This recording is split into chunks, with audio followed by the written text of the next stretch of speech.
from a wolf to something like that, or that, or that? Well, I'm going to tell you very, very briefly what it is. You start with your ancestor, the wolf. And I'm going to suppose, for simplicity, that everybody on this side of the room is going to imagine breeding for smaller and smaller wolves, and everybody on that side is going to imagine breeding for larger and larger wolves. So in every litter of wolves that we get, if you're on the small side, what you do is you look out for those individual puppies that are a bit smaller than the average. And those are the ones that you breed from. And on this side, you breed from the larger ones. Now, it's going to take a long time. Generation after generation, you mate together relatively small dogs, wolves, and on this side, you mate together relatively large wolves. And after many generations, perhaps hundreds, perhaps thousands of generations, perhaps a couple of thousand years of this selective breeding, because there are genes involved in controlling the differences between the different puppies, cubs, eventually you may end up with something like what I hope is now going to come in. That would be the end product of breeding for larger and larger sized wolves. That would be something like the original ancestor that you started from, and that would be the end product of breeding for smaller and smaller wolves.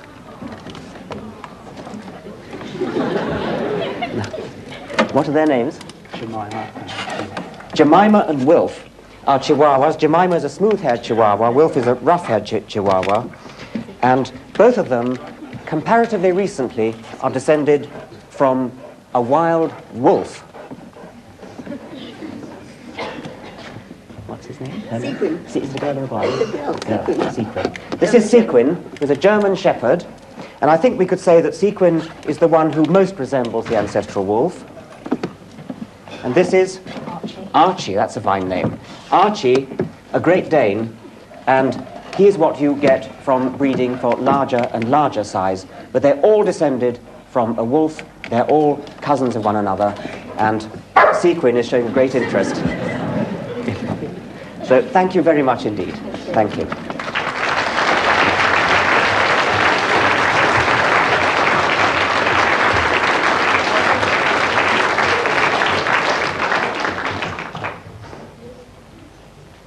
Charles Darwin was very interested in dogs. He was also very interested in pigeons. Thank you. Hello. You're on my notes, Pigeon.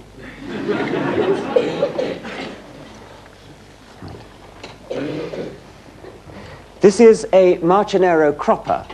It's a pigeon which has been bred by artificial selection from the wild rock dove, and in this case it's been bred for thickness of feathers and for size of crop. You see the great big crop at the front, which is blowing up like that, and see how big the feathers are.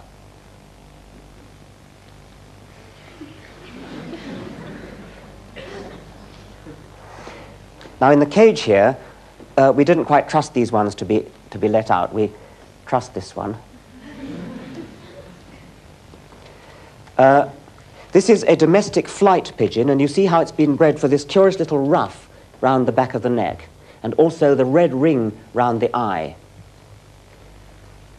The other one is an English short-faced tumbler pigeon. You see the extraordinary short face and the tiny, small beak.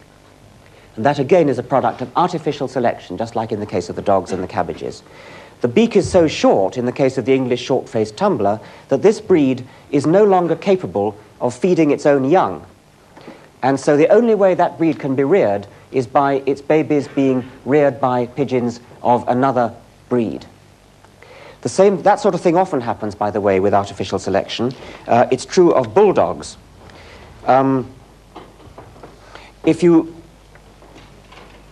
You probably know that the bulldog breed of dog has a head that's so big that it can't be born.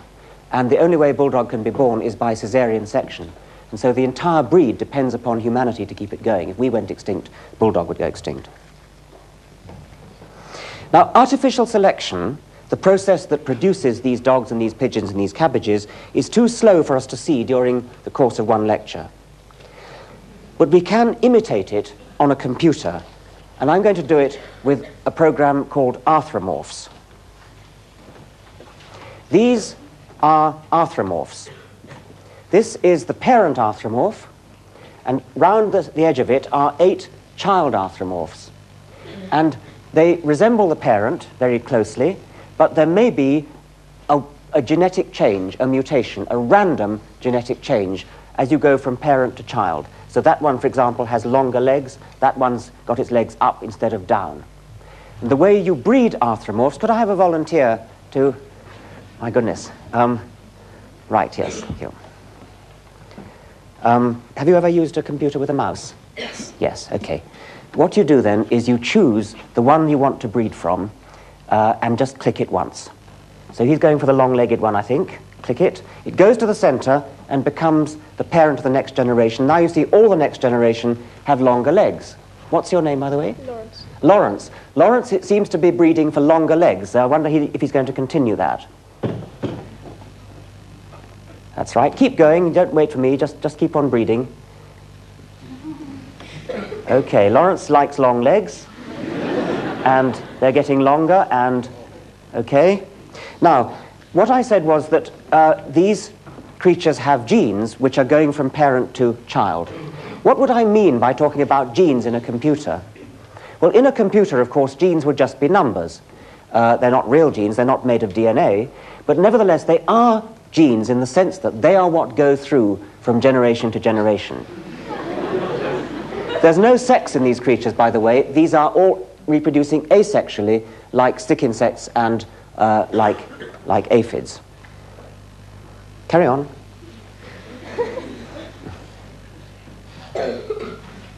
Breed as fast as you can to get through a lot of generations.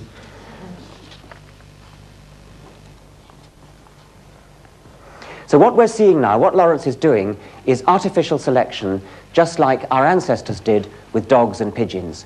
But he's managing to achieve in a couple of minutes what would have taken several centuries for our ancestors to have achieved.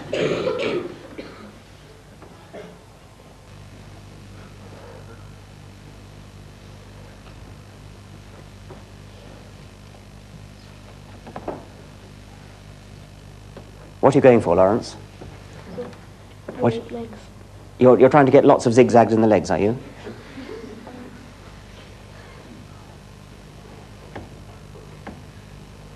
All right, perhaps we'd better proceed now. So thank you very much indeed, Lawrence.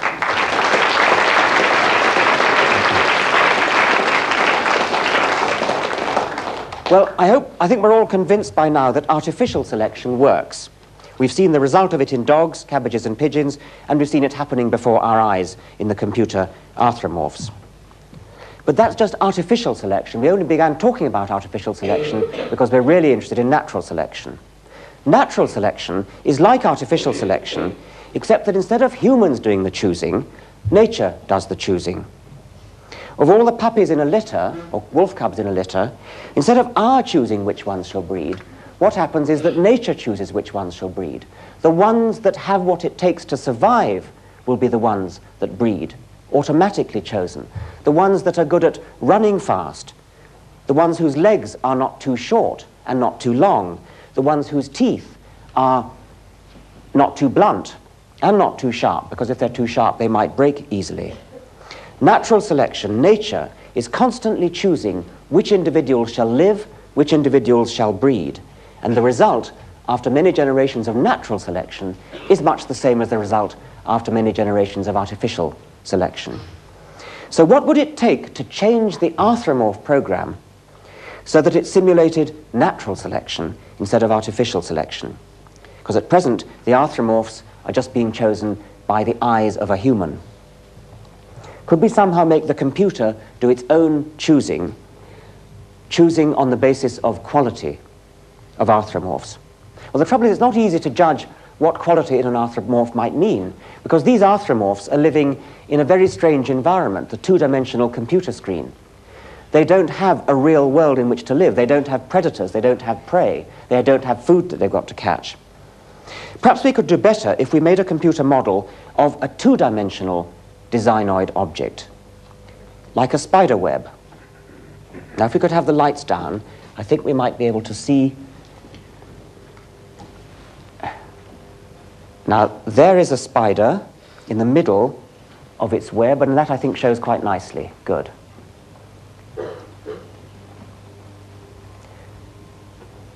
Right, well, you know what a spider web is for. It's for catching flies and other prey. It's a net, and it works in 2 dimensions. We would have liked to have actually shown you a spider building its web, but this one seems to be pretty satisfied with the web it's already got. So what I'm going to do instead is to show you a computer reconstruction of a spider's movements while it builds a web. Now, I have to watch carefully. This is rather speeded up. Can we have that more slowly now, Peter? What the spider's now doing is the radii of the web. Now it's doing the structural spiral, which is a kind of scaffolding, and now it's doing the sticky spiral, which is the bit that actually does the business of catching the flies. Let's have it once more slowly. Right. Right, there are the radii. Now it's doing the scaffolding, and now it's doing the real sticky spiral. What we're seeing there is not actually a picture of the web itself. That's a picture of the movements of a spider that were recorded on a particular day. That's a particular spider on a particular day. Its movements were all fed into the computer, and now the computer is playing it back to us. But that's just a recording of the web of a real particular spider.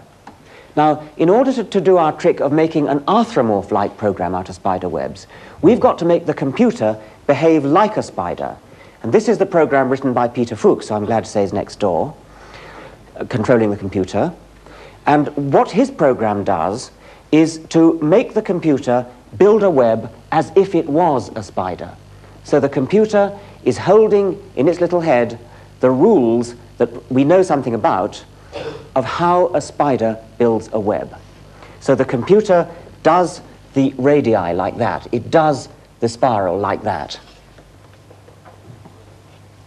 Now, just as in the case of the arthropomorphs, what Peter has done is to make the building rules of the computer spider under genetic control. There are genes in the computer just as there were for the arthropomorphs, and just as there were for the arthropomorphs, the genes are simply numbers. That is the parent web. These are the daughter webs. More strictly, that's the web that was built by the parent spider. These are the webs that were built by the daughter spiders. Now, to begin with, we can treat this just as if it was an arthropomorph program. So we want another volunteer. Let's have a girl this time. Right. Yes, please. What's your name? Ursula. Ursula. Come here, Ursula, please. Have you ever used a computer with a mouse? Yes. Yes, good. So this time it's just like the other one, only you have to click twice instead of once to choose which one you think is the best web.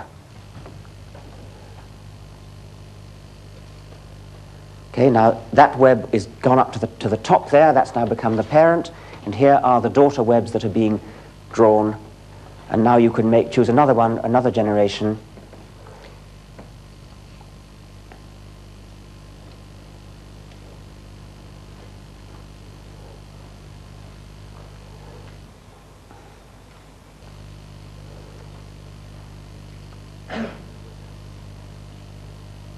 So you see, we're doing just the same as we did for the arthropomorphs, but now we've got spider webs coming. But the point we were going to go for was not artificial selection. The whole point of doing this with spider webs is to do something like natural selection. And to do that, we simply make the computer work out how good each web would be at catching flies. And we can do that because, unlike the case of the arthropomorphs, the webs are two-dimensional structures, and we know what they're for. They're for catching flies. So the benefit is simply going to be the number of flies caught, and the cost we can calculate because the cost is the amount of silk used. Spider webs are made of silk. So the cost of a web is the amount of silk used, and the benefit is the flies. Now, if you'd like to stop now, Ursula, thank you very much. Thank you.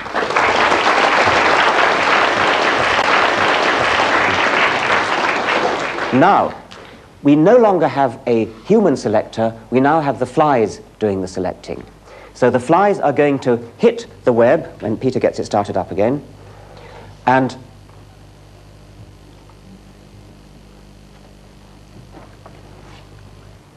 right, so now we've got a new generation of webs being built, And we're now going to see the flies hitting the webs.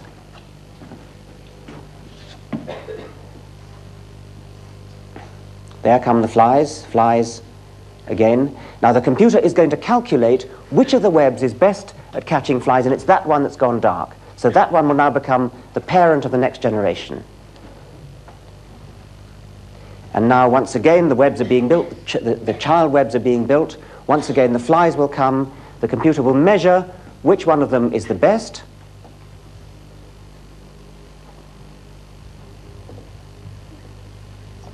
There it is, and that becomes the parent of the next generation. Now, it wouldn't take very long for us to see the evolution starting from no web at all and going to a nice web that works very well, but we haven't quite got time for it, so instead what we did was to let the computer run all night, all last night, and we've got a fossil record of all the webs that were built during that time. This was the starting web, the thing that started at the beginning of the night's run, and then every 20 generations we have a printout of the shape of the web. So we see we start with almost no spiral at all, and you could imagine the flies just whizzing straight through and not getting caught. But then natural selection in the computer led to a gradual improvement in the web, more and more spiral, more and more flies caught, and so evolution went in the direction of a nice full web with a nice full spiral like that, catching lots of flies. That all went on in the computer last night, very fast, telescoping into one night what would have taken thousands of years, perhaps millions of years, in nature.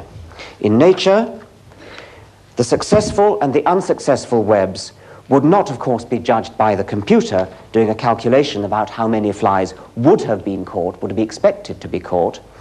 They'd be judged automatically, the webs would be judged automatically and without any thought by the flies themselves. The flies themselves just fly into webs, thereby choosing webs for breeding. The flies don't know they're webs for breeding, they don't particularly want to fly into the webs, but nevertheless the consequence of their inadvertently flying into webs is that the spider that built the successful web is a spider that's more likely to breed, and therefore more likely to pass on the genes for building that sort of web. So as the generations go by, webs get better and better and better, just as they did in the computer in our overnight run.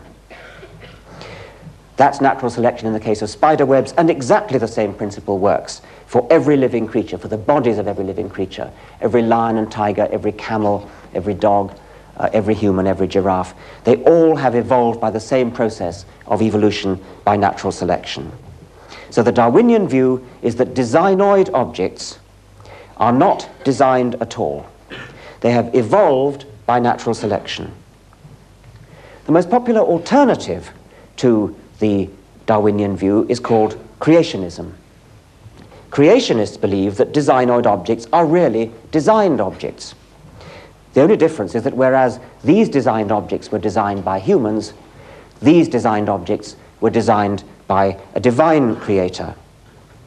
And the favorite argument of creationists is the so-called argument from design, which was most famously expressed by Archdeacon William Paley in 1802 in the book Natural Theology. And Paley begins his book, "In crossing a heath, suppose I pitched my foot against a stone and were asked how the stone came to be there. I might possibly answer that for anything I knew to the contrary, it had lain there forever." In other words, the stone is the kind of object which had always been there and doesn't need any special kind of explanation. But, Paley goes on, what if I accidentally kicked a watch? The watch, I open it up, I see the mechanism, I see the cogwheels and the springs, everything about it looks designed. It had to have a designer, it had to have a watchmaker. And if the watch had to have a watchmaker, then how much more, Paley argued, must these objects, these living objects, including ourselves, have had a divine watchmaker? For Paley, it follows as clearly as the night follows the day, that just as the watch had to have a designer, so do we have to have a designer. But of course, just to show that animals and plants look as though they've got a designer begs the question. I've spent much of this lecture trying to persuade you that animals and plants look as though they've got a designer. But I spent the other half of the lecture showing you that there's another very good alternative explanation for why they look as though they had a designer, namely natural selection. Well, Paley, of course, lived before Darwin, so he couldn't be expected to know about the alternative. Nevertheless, it was, even without knowing about Darwin, it was possible back in the 18th century to know that Paley's argument was a pretty bad argument. And this was pointed out by David Hume, one of the greatest philosophers of all time. Hume made the point that the argument from design, which was Paley's argument, is that things like elephants and humans are too complicated to have come about by chance. They have many parts, just like a watch. Too complicated to have come about by chance. A designer, a watchmaker, an engineer, is certainly one way in which these objects could come about. These objects could come about.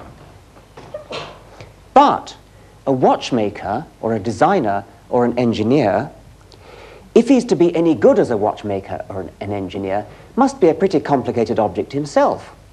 It's no good just postulating a designer, because a designer is just the very kind of thing, just the very kind of complicated, ordered thing that seems to need the very kind of explanation that we're searching for. If a human is too complicated to have come about by luck, or if a swift is too complicated to have come about by luck, then 1,000 times more so, any being capable of creating humans must be too complicated to have come about by luck. The argument from design certainly proves that living things couldn't have come about by chance, but by the same token, and even more strongly, it shows that a divine creator couldn't have just come about either. The creator would have needed an even bigger creator, and so on.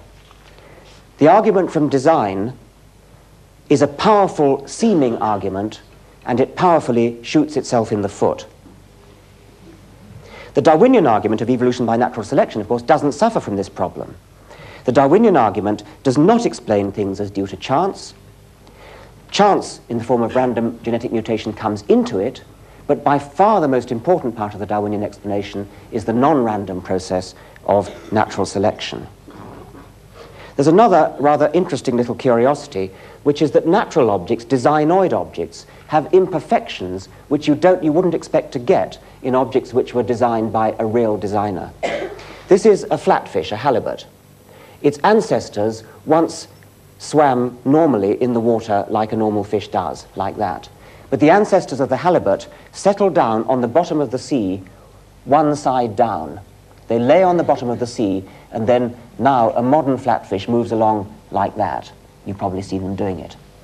But when it did that, the ancestor found that one of its eyes was looking straight into the sand. Only the other one was looking up. And so gradually in evolution, the other eye, the one that was looking into the sand, migrated round the side of the head and came up to the top, with the result that the skull of the halibut is now an extremely distorted object. It's like a sort of Picasso painting of a fish. It's got its two eyes on one side. Now, anybody who was going to design a flatfish wouldn't do it that way. You'd do it like a skate, which is another kind of shark, which is also a flatfish, and it flattened itself, its ancestors flattened itself, by going onto its belly, so that both its eyes were looking upwards, and it had no need to do any kind of distortion. But by some kind of historical accident, the ancestors of the halibut and the sole and the plaice all did it by lying on their side, and that meant that they had this distortion. So this is an imperfection in design, which is just the kind of thing you'd expect to see if these creatures had evolved, but is very much not the kind of thing you'd expect to see if these creatures had been created. Evolution starts from simple beginnings. The starting point of evolution is the kind of thing we see here, something like crystals, something at least as simple as crystals. And it builds upon simplicity to get towards complexity. We start with a simple foundation. Simple things are easy to understand. We don't have to start with a complicated thing like a creator. On this simple foundation are built designoid objects by natural selection. And only when we have designoid objects with brains as big as human brains does design finally emerge. But why do I say just humans for design? Isn't it rather unfair to the wasps that built these pots and bees and spiders and things, rather unfair to this oven bird that built that mud nest, or that nest of social wasps, which is very similar to that, convergently, also built of mud? Why do I use the word design only for human creations and not for the manufactures of these animals? The difference is that human designs get their goodness and efficiency from conscious human foresight. Wasp pots and oven bird nests get their efficiency directly from natural selection, by a kind of hindsight rather than foresight. Genes are selected which influence the bodies of the oven bird and the wasps, and particularly the nervous systems which influence the building behavior. The birds and the wasps have no idea of why they're doing what they do. Natural selection simply favors those that build good nests. Humans, on the other hand, do build with foresight. At least they do usually. This is an engineer called Ingo Rechenberg from Germany who designs windmills, and he claims that he designs his windmills by a kind of natural selection. He does it by putting his windmills in a wind tunnel, measuring how good they are, and then, as he calls it, breeding from those windmills that are good at spinning round in a wind tunnel. The windmills have genes, and again not real genes, but they are numerical attributes. They're numbers that are used to make other windmills that resemble the parent windmill. And in every generation of windmills, he breeds from the ones that do best in the wind tunnel. And after many generations of testing them and breeding, testing and breeding, he ends up with a windmill that he claims is better than you would get by the ordinary processes of engineering design. But you could say that all engineering design, and even all art, has a certain Darwinian component. And I want to illustrate this with another computer program called Biomorphs. So can we have a volunteer to run the Biomorphs? Oh, dear, dear, dear. Right, yes, please. What's your name? Rachel. Rachel. Have you ever used a mouse before? Yes. Good. Now, there you have some biomorphs. Try one of those now.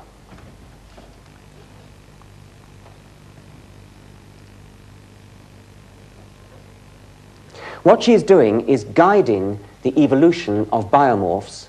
The biomorphs are controlled by genes just like the arthropomorphs and just like the spider webs. And they're coming up by random mutation, but the direction of the evolution is being guided by the human eye, just like the direction of breeding cabbages or dogs, but in this case we're just looking for pure aesthetic appeal, just looking for the prettiest ones. And I think you might imagine breeding wallpaper or bathroom tiles or something like this. Okay, thank you very much indeed, Rachel.